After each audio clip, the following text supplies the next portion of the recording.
Hello and welcome to the value of everything. Now, we have a fairly interesting topic of discussion today.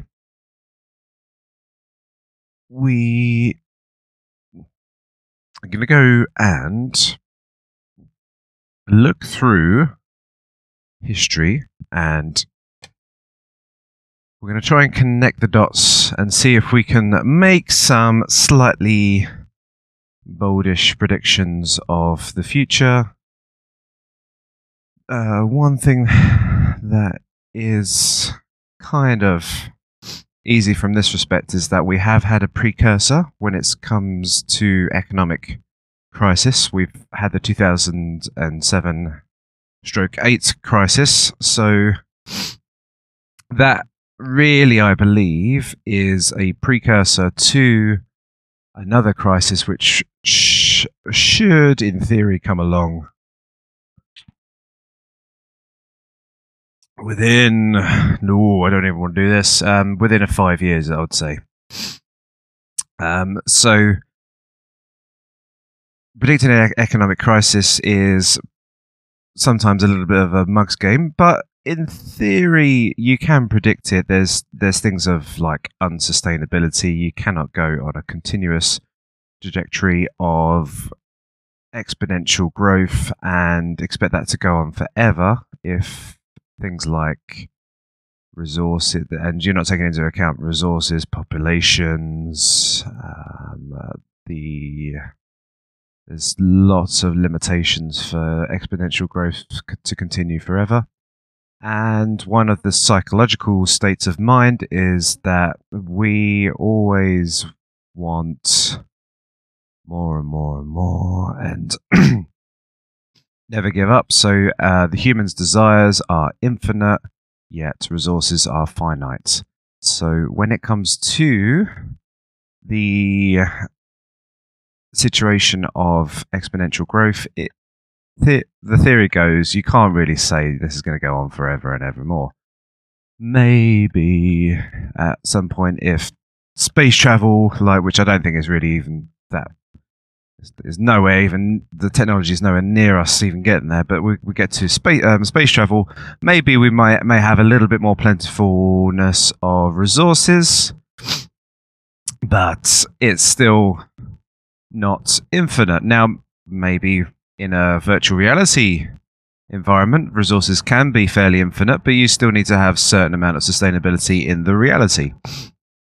But just giving you a little bit of a few theories with regards to the state of an economies, particularly prior to a crisis or a crash or a depression. Okay, so let's just do a little bit of a review of particular events which have occurred, and I'm going to just try and just marry them all up nicely. Now, one of the major issues that occurred, I think this is happening I read this about in the 18th century. So, also, just before I even go any further, before I delve any deeper just right now, I noticed that when you try and research things about previous economic disasters, it's one of those difficult things to actually research. There isn't really a hefty lot of information regarding when an economic crisis happens. There are economic historians out there, and I'm sure there's some very beautiful books out there which go into incredible detail about this stuff. But when you're an internet researcher like I am, it's particularly hard. You're really delving deep into the web searches, and you're really getting information which can sort of come from individual people, and you're not quite sure whether this information is valid or not. So let's think in those terms. I think where people do have those tough times, they don't really necessarily want to talk about it too much. And to really point out that really it was just mass stupidity on everyone's scale, where everyone thought they were really clever and they understand how economics works and they're the masters of the universe.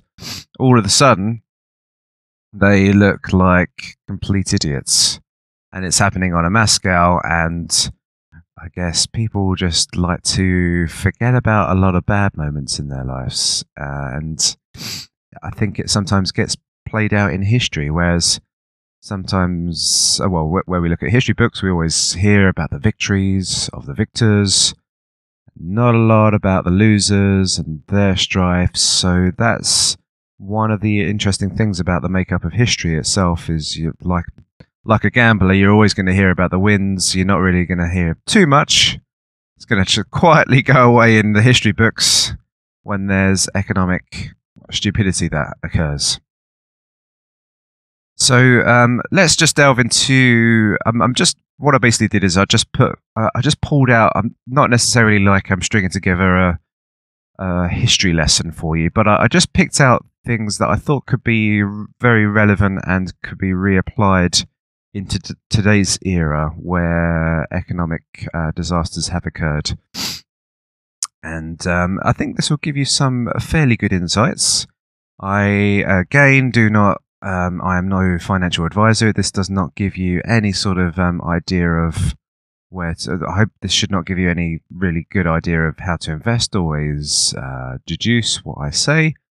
Make your own mind up on things. Get qualified financial planners to make your to assist you with your dealings. But obviously, I would always recommend just doing your own research and do the thinking on your own feet. But yeah, that's just a normal cautionary tale. I don't want you to just go away and start locking yourself down into a bunker and with a load of gold and tinned food.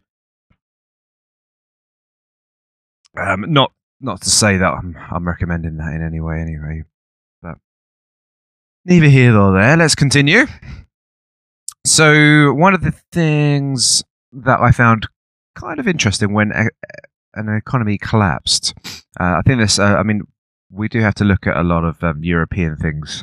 Unfortunately, I can't really, and obviously American things, but because we're more so the torch holders of capitalism, it didn't really flow out too much to China and Asia as much, and Africa. So we're really pointing and looking at these things, and you might class these wise European philosophy guru-ish men. I guess obviously Asia's got a few philosophers themselves and things like that. But yeah, we do make incredible mistakes. But here's certain things, and I'm sure this applies amongst all the races, what everyone's going to be doing. So, well, not everybody, but a lot of people will be doing. And these are little acts which may play out, which are going to be kind of interesting if my bold historic predictions come out to play. So, flight from repayment. Now, you would expect that to be a fairly obvious one, but let's just delve into that idea anyway. So, people have accumulated an incredible amount of debt. So, whether it would be a property investor accumulating tons of property, you could have a stock market trader who has been gambling on margin. You could have individuals who have been gambling, just generally gambling. It could happen on an individual level. It can happen on a massive scale. But where there are individuals, there will be a significant flight from repayment. Now, considering that we have corporations, there isn't necessarily a full accountability to the head man, or the head men, or women, of course. So it's a little bit trickier when there's like these big mistakes that have occurred. But when it comes to sort of the individuals, there are going to be these debts. There's going to be these companies which fold over, and then these debts are still going to be liable to somebody at some point. And you do get, obviously, debt recovery agencies which will purchase debts off of companies when there's a fire sale of all the assets of the company. And they will try and recover any of these debts, and you'll find that these people are doing runners, and there's a fairly international world of travel and passports and things like that. So you may get a fair amount of flight from repayment, and people choosing to move to different countries and locations due to the sheer amount of debt that they've accumulated, and to get out of there rapidly. So that's an interesting point. Now, on the perspective of the governments, when this type of thing has occurred as well, there has been a number of implementations of taking away people's visas or rights to a passport when a flight from repayment has occurred. So there could be potential lockdowns, and obviously for a libertarian perspective, you are going to get civil liberties which can be removed in an excuse of this. Well, there's these people that have gone too far and they're just trying to get away with it, and they're flying from this country. We need to tighten up the civil liberties of this country so we can stop the flights from repayment, and we can imprison these people or make these people be tied up with these debts for the rest of their lives, so they can be. It's a form of financial slavery, I guess, obviously on their parts. They have been quite silly on their respects, but the flight from repayment is very is a massive phenomenon, and I guess it would go on in a massive scale, particularly for the ones who don't have all the families and friends, the ones that the singletons, the young investors and stuff like that. They definitely would be more inclined to do the runners. So yeah, interesting perspectives, and it's a very, I mean, as you would put it, I guess obviously it's the responsibility comes down to the person who originally loans out the money. They're the ones who take the hits, the financial hit. Obviously, you could have predicted that original business could go under, and then there is a massive reduction of how much debt could be recovered. So the loan debt recovery agency would go, okay, well, this loan is probably, I'm going to only bid this much for it because I think I'm only going to recover about this percentage. So they're working by a certain percentage and margin themselves. So it's a valid thing when there is a company which folds. Yeah, we could always say that the responsibility lies, and obviously the debt recovery agency is working like a predictor of how much they can recover, and that there's a certain elements of what they could get away with and not get away with. Also, depending on how much the state's involvement is going to be, and at first, maybe the state's involvement will be quite high. We could always expect the state's involvement would say, right, we need to remove the civil liberties of people and things like that. But if we could expect that the states will become incredibly poor at a certain point, then rapidly they would lose their ability to either regulate the business or potentially take away people's liberties. So then the debt recovery agencies will be really maybe on their own a little bit there. So it's interesting how that potentially could be played out, and how those debts would be enforceable from those debt recovery agencies. I'll let you think about that one. It's not, I think I'm predicting a time in the future which is going to be a little bit hard to predict, and there's a lot more variables to take into account once we get that far ahead. But it's interesting circumstance which will occur that I don't think people will be considering at any stage right now anyway. So I've got a blinding sun just shining in my face right now, so it's a bit tricky. So One thing we did see, this is obviously a circumstance which happened in 2007, 2008 and this has happened historically around all the times that there's been a major financial crisis, is there would be a gathering around the banks. And the gathering, in theory, obviously, some people would be in protest, but eventually it comes to the point of people saying and demanding repayment for all the stuff that they've lost. Now, I think what we had in 2007, 2008 was more like the subculture, which was, when I say subculture, the youth, basically, the squandered youth, which in theory they've probably had the most stolen from them. So that they've been born into a world where there's been massive bond issuance or debt, which predicts that there was going to be a ridiculous amount of tax being taken from them in the future. So there's been obviously a big mark on their heads of debt before they've even come out. The government has come into the assistance of the generation before them and propped up a massive credit bubble with the housing markets. And obviously there was a crash of it, but then it's come back to recover from the amount of liquidity that was available into the markets again. So where they would have potentially had the opportunity to start new businesses, which may have folded, now they have zero opportunity. I guess they spend a lot of time in education, but the education system doesn't necessarily give them many things which can be applicable to the world that they live in, and don't necessarily give them skills to start their own business and trade.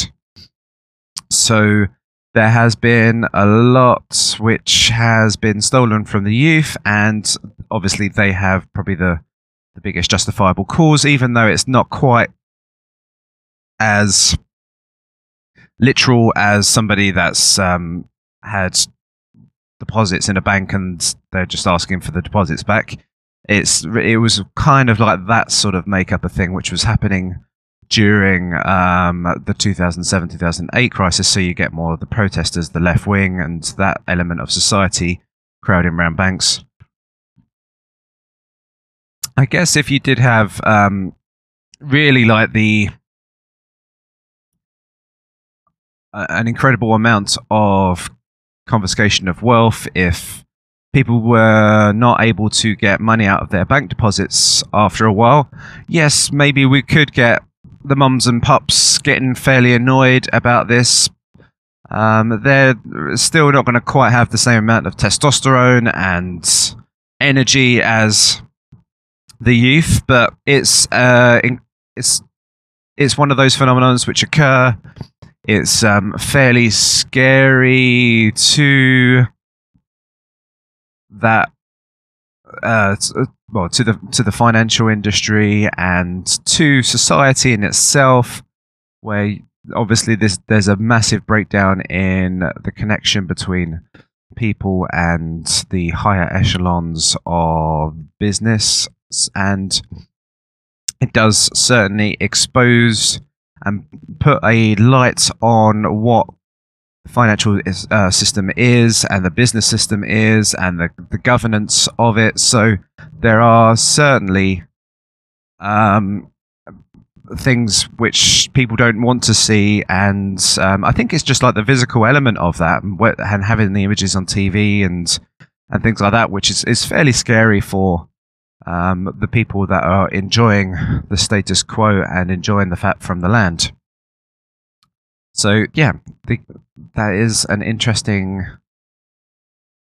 perspective, and maybe where we had that the dress rehearsal in 2007-2008, we may have a certain different degree of what happens there. And I think in theory we have certain things where the protests which occurred were fairly, I would say, like if you think of Occupy Wall Street, I think it was fairly peaceful. I don't think there was like incredible amounts of rioting or anything like that which occurred, and it was quite fairly political and quite clever of how it was occurring in that respect. So maybe it might be more of the same, or it may be just obviously, which I would always recommend not getting involved in, is potentially more violent. But because once you become more violent, then you accept that the state can become more violent against the people, and then you get into this little whirlwind of what's the word, where you escalation between the people and the state, and it really doesn't end in a very beautiful way, and there is civil liberties which generally get lost at that point. One prediction, I think, is a fairly valid prediction, and I think it's never used that often, and obviously it's sort of portrayed in the media this way, but it's never really predicted by the alternative media. But we can expect more of the same for quite a long time, and it has seemed like that. So we can expect, let's just predict what's been happening over the years. So we've been having a situation where on the ground with people, we start to slowly notice things are getting a little bit tougher and harder. Jobs are not freely available. We know maybe one or two or maybe three people which are struggling to find work. If you ever found yourself out of work, there's just this very long, worryingly long time between you finding one job and another job. You sort of, like you're skilled and you think you're fairly good at interviews, there's definitely questions that you start to ask of yourself. But it's one of those circumstances which can occur.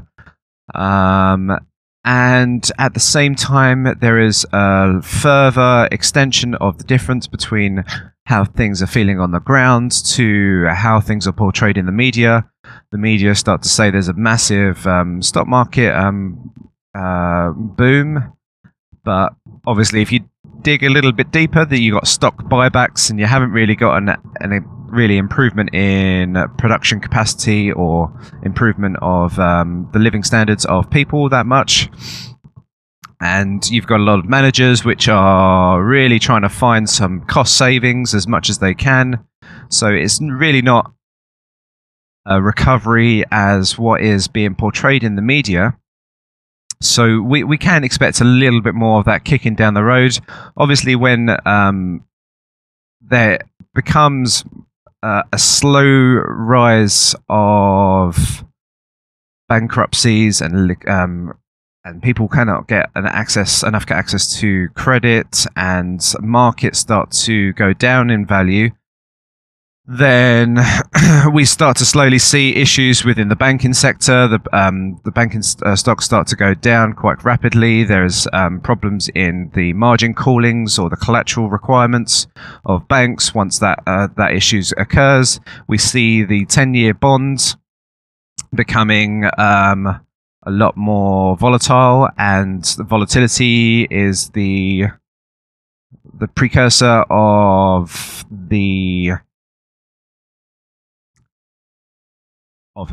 a crisis, of people getting out of the market. So yeah, so I always mention that the precursor is looking at the bond market before we because that's usually that's the debt market. That's where people are looking at the safest place in the world, is where the government can tax the people, and they issue a bond to state that this is the amount of tax that we can apply in the future, and there's a certain rate which can be applied to the future. So you are really looking at how much milk you can milk from the cow in the future when you're looking at a bond. And if that starts to really go fuzzy, now obviously the problem with the bond market is that the governments will print money and purchase its own bonds anyway, so it's a incredibly distorted market in itself anyway. But once we just have a pure state of manipulation on behalf of the government, and people are just not interested in getting involved in that bond market, then we have a severe crisis on our hands.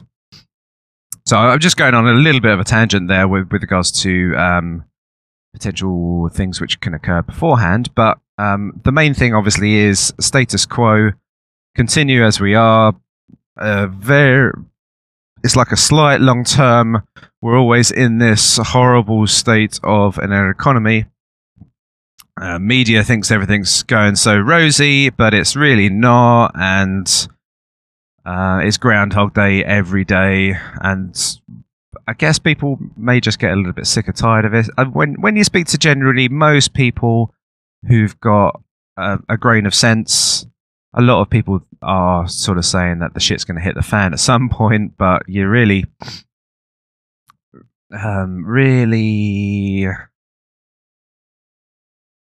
are in this state of like, well, when is this going to happen? How long is this going to go on for? And yeah, to make this bold prediction of this kicking the can down the road longer and longer is definitely one of these things that you can predict for some time. And this is going to be the one thing that's going to be occurring unless something happens from tomorrow, and then I'll have pie all over my face, but egg all over my face. But yeah, this feeling of perpetual normality, sameness is one of those things that can occur, and this big striking economic crisis which flashes across the newspapers and things like that just may be put off for as long as they can. And I guess we could make some certain kind of prediction that this obviously this portrayal in the media where everything's going rosy could potentially still continue until we really get to a state where the markets really get incredibly bad, and more and more people become more unemployed, and it just could just get like this in a very slow dripping way.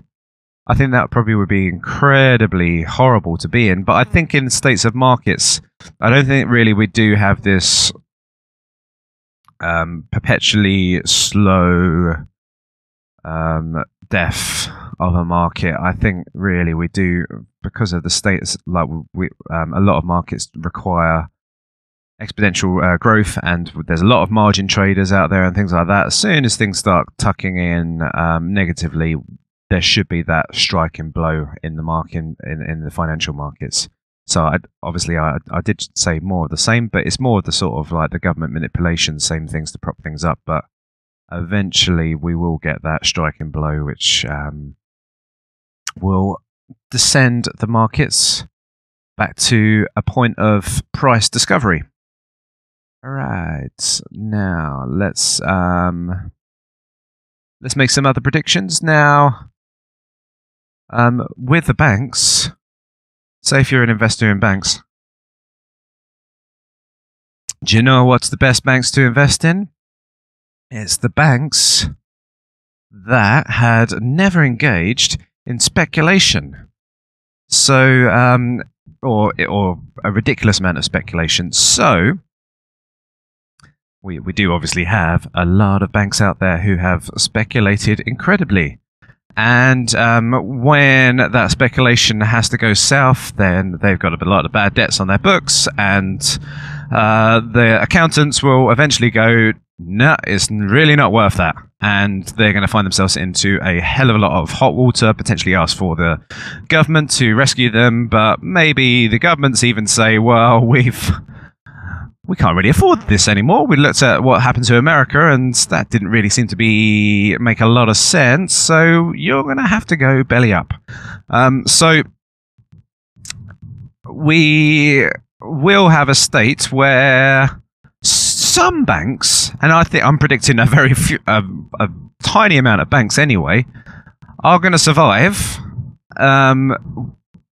Now, I would like to sort of make a few pointers in terms of Bitcoin here, but I would like, obviously, to mention that just traditional banks, you may have a certain amount of traditional banks. I'd like to mention, I always keep on thinking about this, and it was like there are there's these banks in the Middle East. I believe that there's potentially something to Muslim related to them. So there's a religious background to them, and there have to be moral banks, which is very interesting in its terms. And I guess one of the parts of being a moral bank is not to go too far in terms of speculation, not being too risky with the people's savings, and that potentially could be one of those moral banks who have been trying to lend morally may come back as being the beasts on Wall Street eventually. So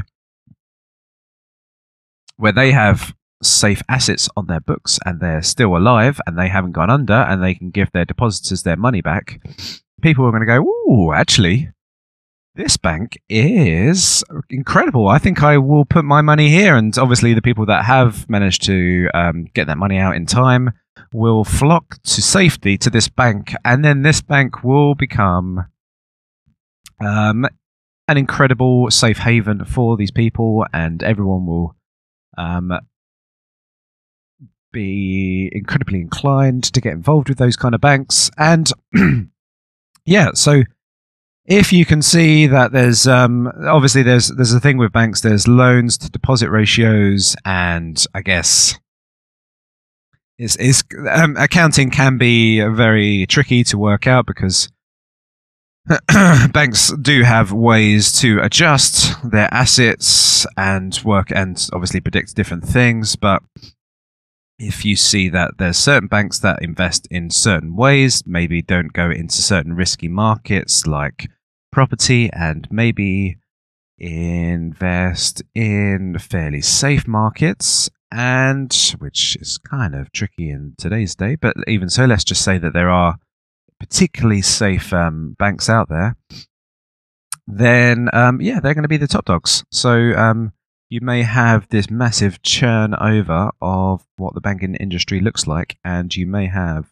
these very moral banks which take over. Now, let's obviously take a look at the Bitcoin situation as well.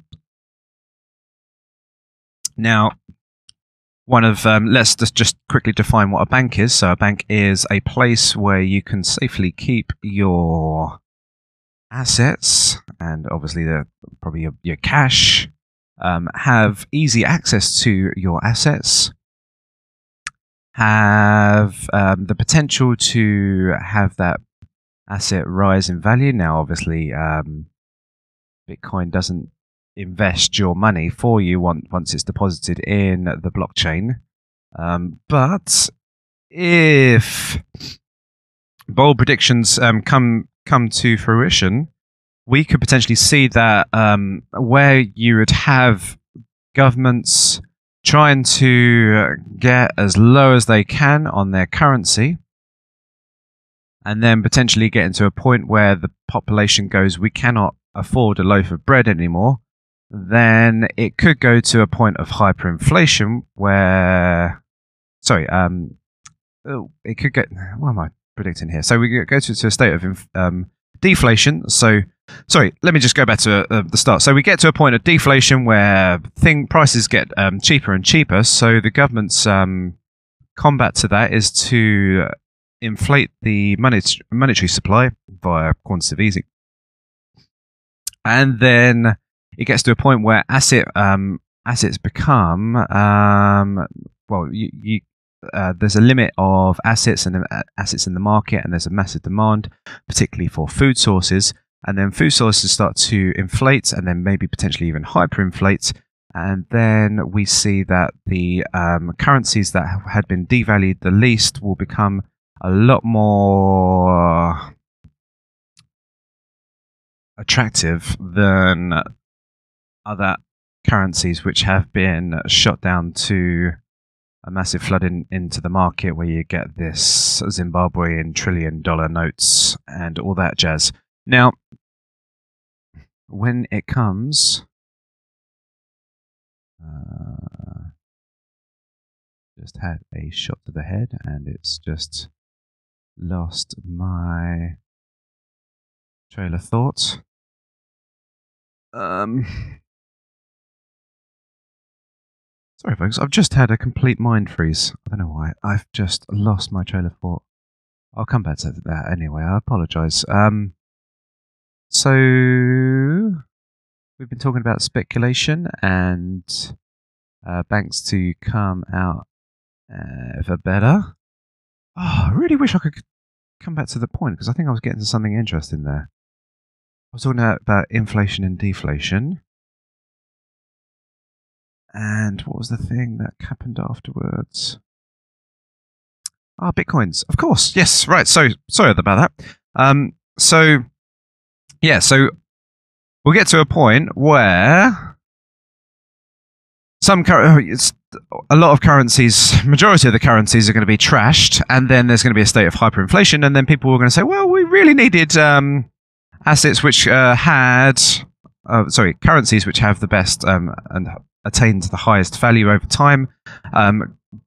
Potentially we could have a depletion of gold assets as well by the governments who have leased it and lend out too much in the past, and there's too many claims which have been staked by all these governments as well. So there may be a limitation of how much the governments can reinflate or improve the money supply, so they can sell gold to purchase back their currencies and stabilize their currencies.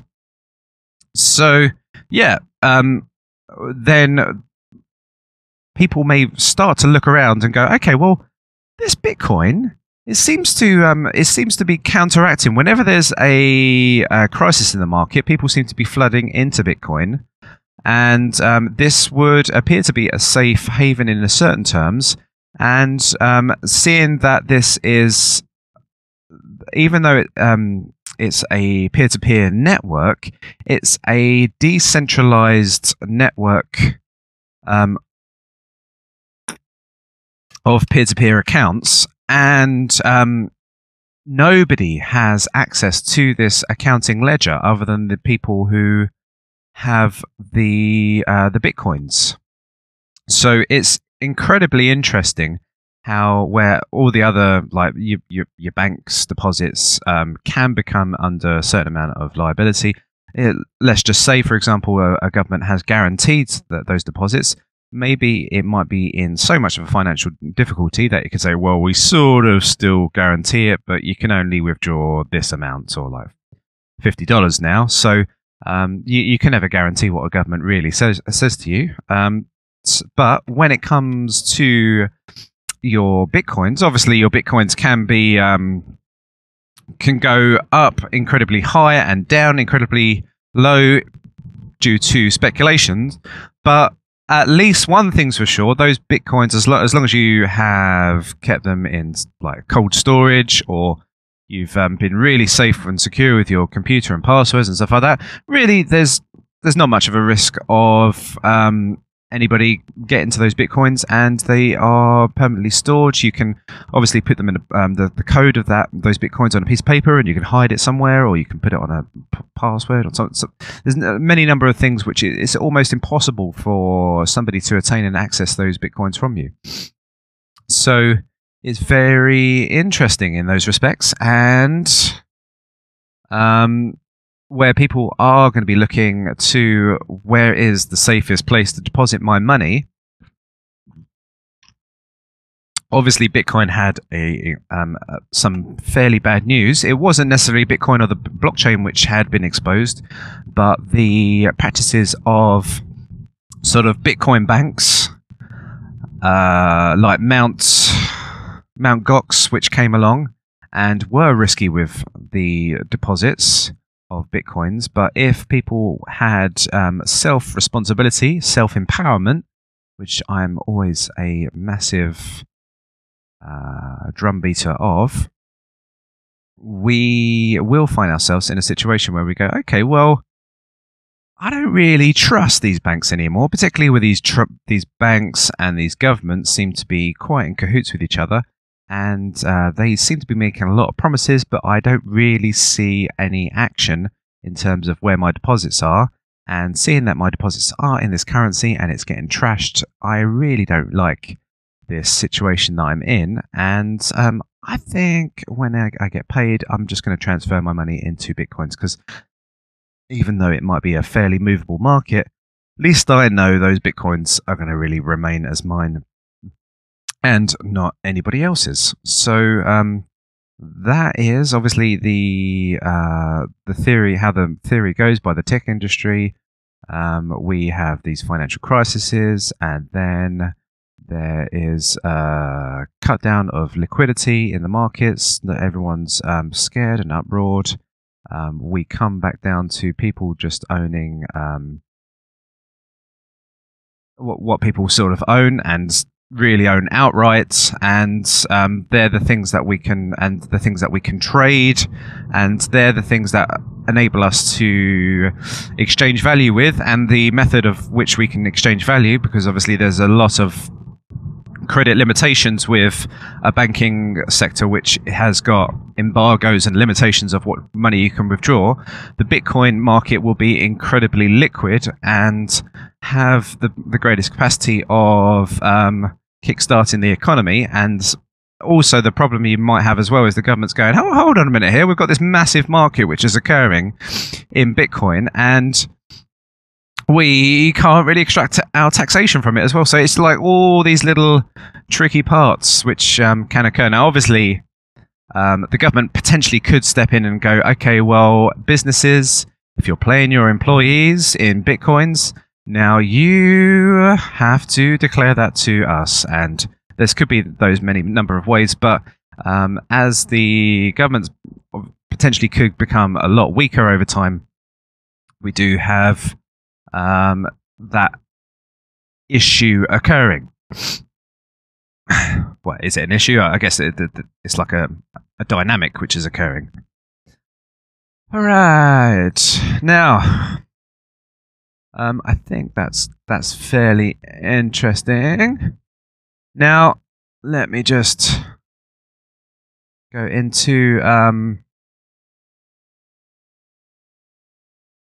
couple of other little pointers. Now, what we could also predict is, this happened with Bernie Madoff, is that big-time fraudsters come out of the woodwork, and then all of a sudden you really so when there's market issues and people are requesting their deposits back, or they're requesting their investments back, this does expose these fraudsters. And in the past, we have a lot of fraudsters that get exposed when an economic crisis occurs. So we do have Bernie Madoff. There was a very interesting story, one of the interesting historic ones which have occurred in the past. There was a big-time fraudster. I think it was a Scottish man, pretty much irrelevant, but regardless, he was a Scot. And poor accent there, sorry. And he was trying to set up a new colony in I believe this was a fictitious place called Poyais, Poyais. Just have a little read up on it, but I think it's a fairly interesting story where he's gone to all these investment bankers in London. He's been given a ship. He's got a lot of colonists. He's gone out there, and the whole scenario, and he's taken away with money, resources, supplies, and I think there's a lot of issues which occur in this story where people get shipwrecked off an island, and there's mass starvation, and he eventually gets caught up with the authorities, and I believe the French catch him in the end. I think he escapes to somewhere like France, and then the authorities take him and imprison him there. So even though you could have enemies who of the state, so America might have somebody who's fled America and gone to China, but maybe China's going, well, we can't really tolerate fraudsters in this place, and they arrest him and put him to trial for fraud of the people. So interesting scenario which could play out, and definitely I'm in a bad spot. And yeah, definitely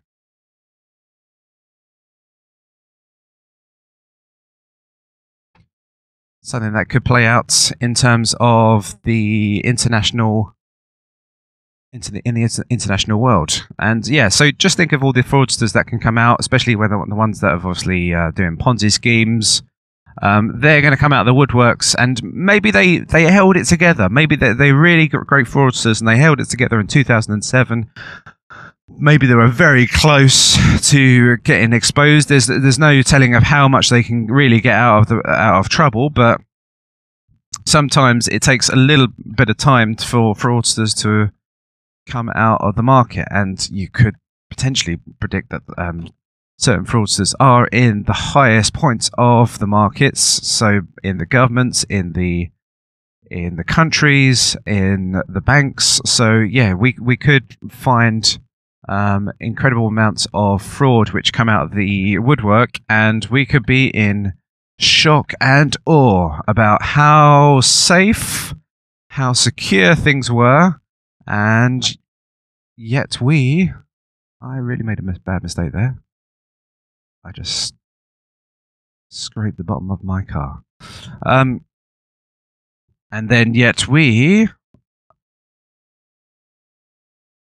are, yeah, basically in shock and awe of what has occurred. Oh my God, this is incredible. We thought this was the safest place in the world. Obviously, I'm already making predictions of the safest places in the world, like our banking deposits and stuff like that. And then it's all come out in the woodwork that it is just an incredible amount of, it's not really necessarily fraud, but it's stupidity. I guess it's based upon both parts. I guess where you come back into London, these investors that are investing in a colony, and this person's selling out bonds to this new colony and things like that, maybe they should have been doing a little bit more homework before they really invest on a big scale and potentially look at their own stupidity before they had make that investment. So yeah, now another interesting element which could occur here is you could have so in the past, what had happened, particularly where it came to the fall of Rome, is where you would have these big empires, these big powerful empires, which could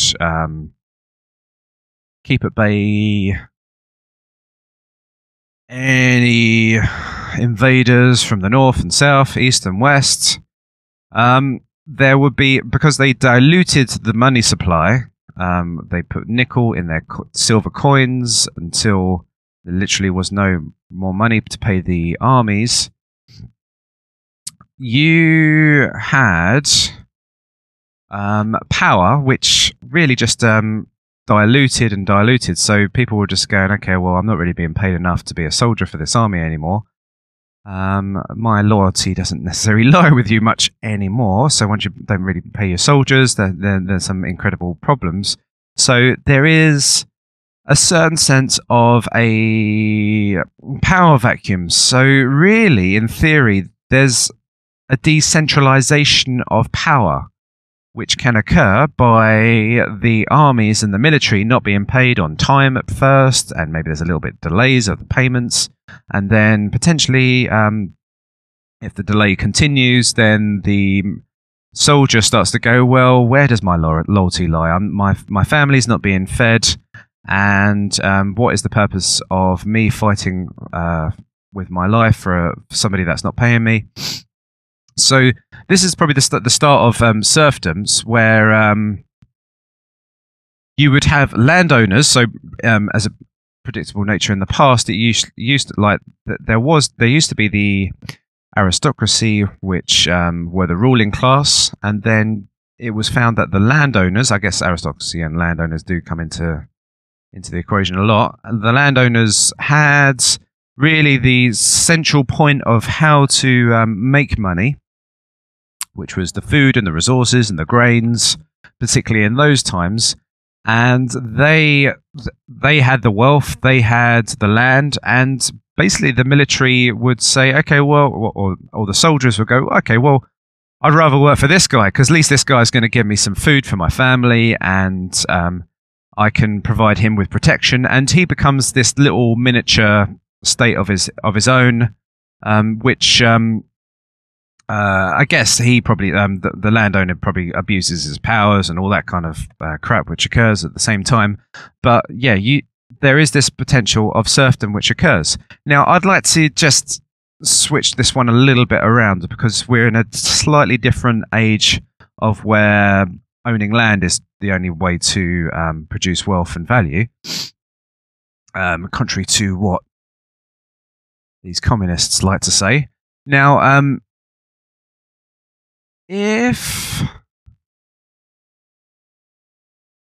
sorry about that. Yeah, so if you have just land, obviously that's incredible, and you can produce your fruits and your vegetables, and you have got an instant method of payment. Potentially you've got wood and shelter and things like that. So at a very basic level, you can provide incredible amounts of stuff for people that people will be quite interested in straight away. Now, when it comes to today's modern era, we have a slight difference is that obviously people can create value in all sorts of different terms. Now, the greatest valuable thing that we do have not only is really like the raw resource in the land, but it's what is in our skull and our ability to create value in terms of what we can do with our heads, in terms of the virtual world, in terms of commerce, in terms of business, in terms of sales, a number of many things that can occur which we can generate incredible amounts of value for people and be internationalized at the same time. So where we might have this decentralizing of power to these landowners in the past, we potentially have a decentralization to power to the patient ones, the ones who potentially have foreseen problems which may have occurred, invested in parts and elements which may have been protected from government confiscation or manipulation, and we may have a decentralization to the ones who have been more, let's say, libertarian inclined, and potentially a decentralization of power to maybe the more virtuous people. So, but where we had serfdoms and these general landowners, which really just maybe have just acquired this wealth just purely to being born into a certain family, we may have a decentralization to a certain power vacuum of the virtuous. I guess this is a very bold prediction. There are just people that are very wealthy and they've got oil and a number of big houses and farms anyway, which obviously they will become more powerful for themselves. But there are also people out there in this world who have a lot of potential in their ability to create things for other people, and they have exercised certain disciplines to get to that state of ability. So, and then there are certain people in this world who are the savers, or the people that can predict problems in the future. There's going to be the conversion of wealth which goes to their hands, and maybe I would expect it will be a lot more of a safer world, given a few more years down that line, where those people are controlled rather than these, let's say, popularitists who get put in power on behalf of a government. So, yeah, it can be an interesting dynamic. Obviously, at first, when there's a big power vacuum, obviously people get very frightened. But if over time we start to see that people that have been prudent, have been patient with their time and money, and have invested wisely into safe havens, and they've been squirreling their nuts away, those people, I can't expect they're going to be malevolent people that are going to be incredibly inclined to really push expose people and things like that. I think that there's going to be a certain level of reason and charity which is going to be happening on behalf of those people, and maybe people can find certain solace and safety in those people's hands rather than the other people's hands. Now, I'm not saying really. I always claim that people should be self-sufficient in their own self-improvement and try and push themselves as much as they can to be disciplined in certain spheres. But yeah, these are the people that obviously are going to be the ones that you may be working for in the future. The prudent ones, the ones that have been foreseeing things in the future, and yeah, obviously you're going to have the landowners as well, who will be around, but I guess there's different relevance which have occurred in today's modern era. So hopefully that gives you a little bit of an indication of what might play out. Let's just obviously mention a little bit about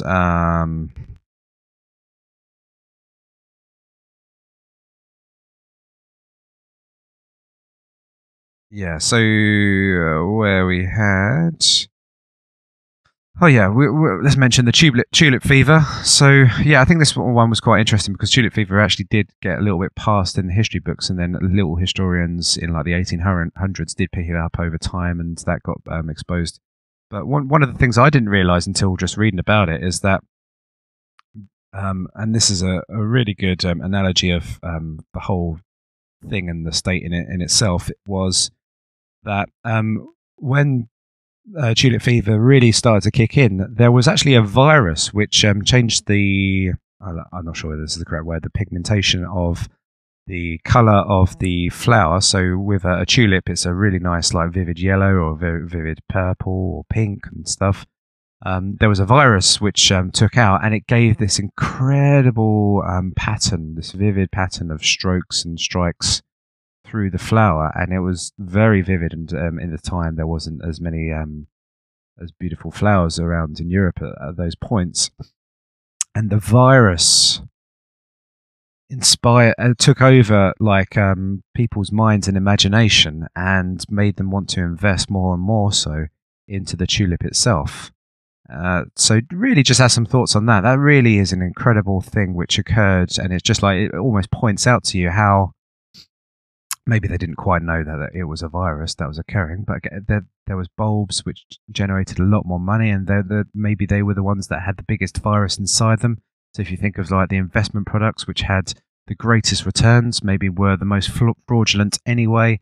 So yeah, that's an incredible story and an incredible example of our history, and I think that should really be, if you did have like some kind of national curriculum, that one should definitely be in there.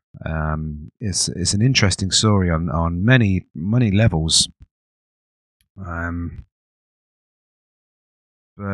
Yeah, and obviously there was with the tulips the thing of status as well. So people were like, oh my god, it's a certain sense of status symbol to own these tulips. Look at how cool I am with these tulips, and I'm going to put a tulip in my hair, and ho ho ho, you're the taste of society, and oh my god, they're incredible colours that you've got there. And obviously people have got different status symbols nowadays, like the watches, the cars, the mobile phones. But yeah, and a lot of it inspired from the virus in itself, which created more of those patterns. Yeah, so one of the beautiful little quote that I found from Isaac Newton around that time of the Tulip Fever is, he said, "I can calculate the movement of the stars, but not the madness of men." That's another little interesting quote to put your mind to. Now, any other little bold predictions I can make on this one? So,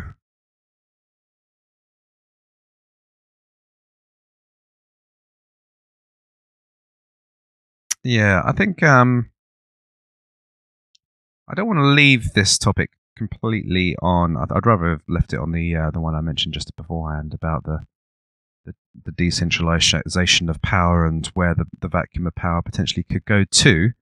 But obviously, one thing we have to consider as well is, and this is probably the warning, and the warning would be, is the unpredictable nature of a desperate person.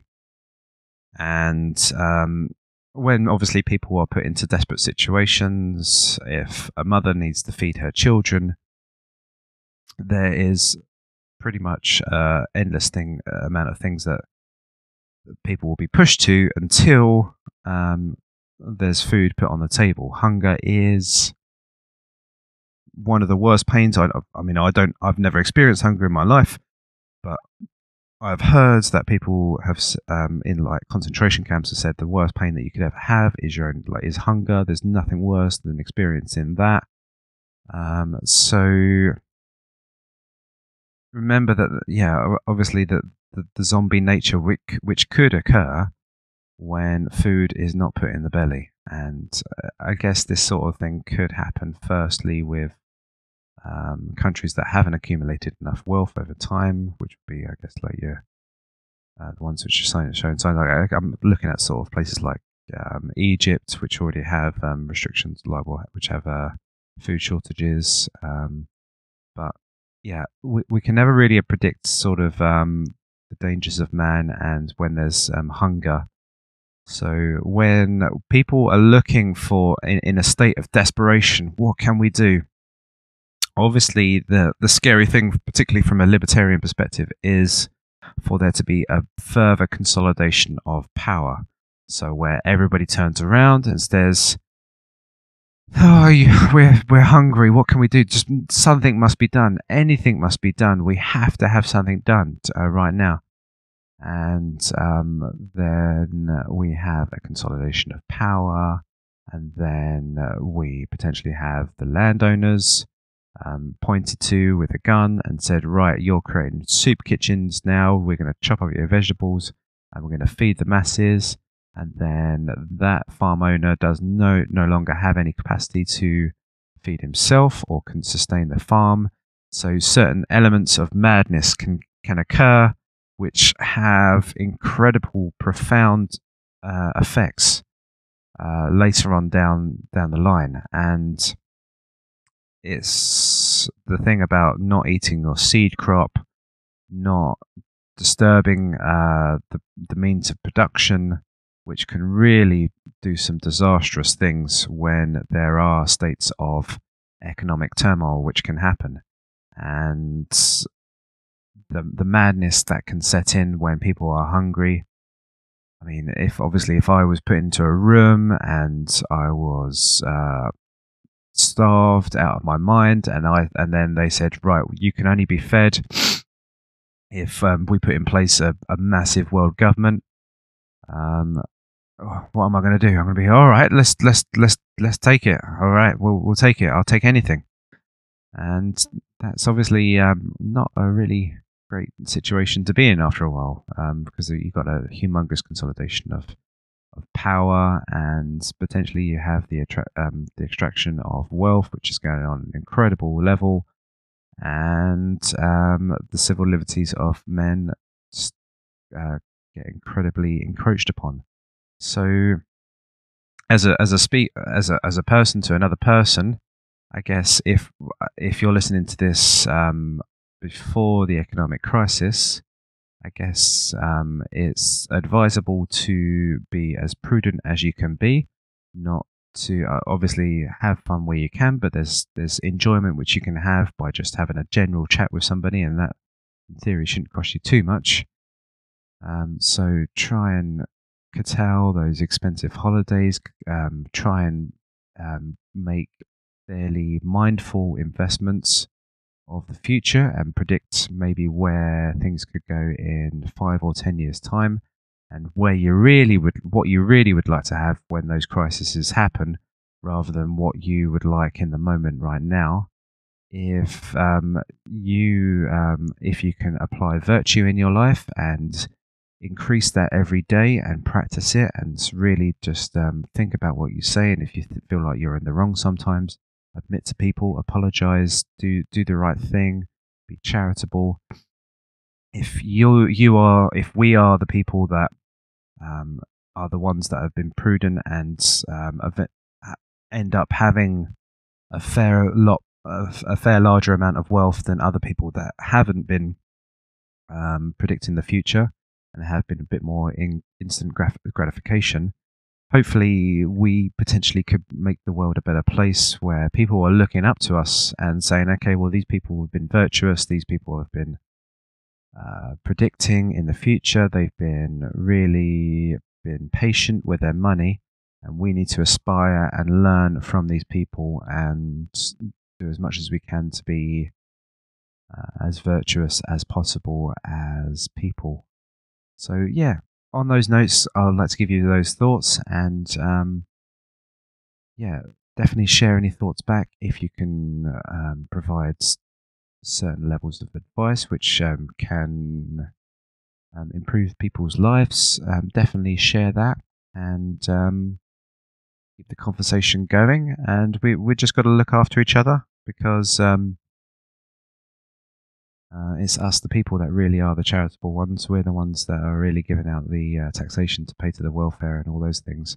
But we're probably going to have to get to a point where we're going to have to really be charitable ourselves. I know that people say charity begins at home, but we really need to look at our communities. There is going to definitely be a localization of things, and people are going to find and look to community leaders to be the most thoughtful and outspoken ones. So I guess again, another one would be, is if you're practicing virtue, to be brave, to be a public speaker, to, when there's ills that are happening, to speak up and to do the right thing in certain situations, and potentially it will give the greatest good to mankind in our future.